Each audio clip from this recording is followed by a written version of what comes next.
Praise the lord. హల్లెలూయా. ఈరోజు దేవుని వాగ్దానము యెషయా గ్రంథము 43వ అధ్యాయము 1వ వచనం. నేను నిన్ను విమోచించి ఉన్నాను, భయపడకము, పేరు పెట్టి నిన్ను పిలిచి ఉన్నాను, నీవు నా సొత్తు. ఆమేన్. హల్లెలూయా. యెహోవా దేవుడు యెషయా గారితో దర్శనములో మాట్లాడుచున్నారు. యెషయా గారికి అభయమిస్తున్నారు, ధైర్యపరుస్తున్నారు. ప్రియ సహోదర సహోదరి, యెషయా గారితో మాట్లాడిన దేవుడు మనతో కూడా మాట్లాడుచున్నారు.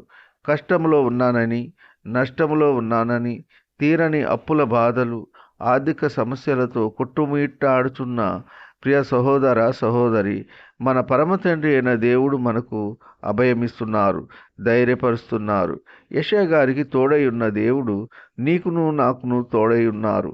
భయపడకుము, పేరు పెట్టి నిన్ను పిలిచి ఉన్నాను, నీవు నా సొత్తు అని ఖచ్చితంగా వాక్యము ద్వారా తెలియజేయుచున్నారు.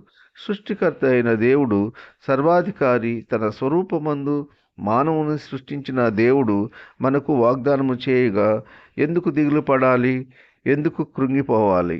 మనము నమ్ముకున్న మన దేవుడు మన ప్రతి సమస్యను తీర్చి ఉన్నత స్థితిలో ఉంచబోతున్నారు. ఈ కొద్ది మాటలు దేవుడు దీవించునుగాక. ఆమేన్.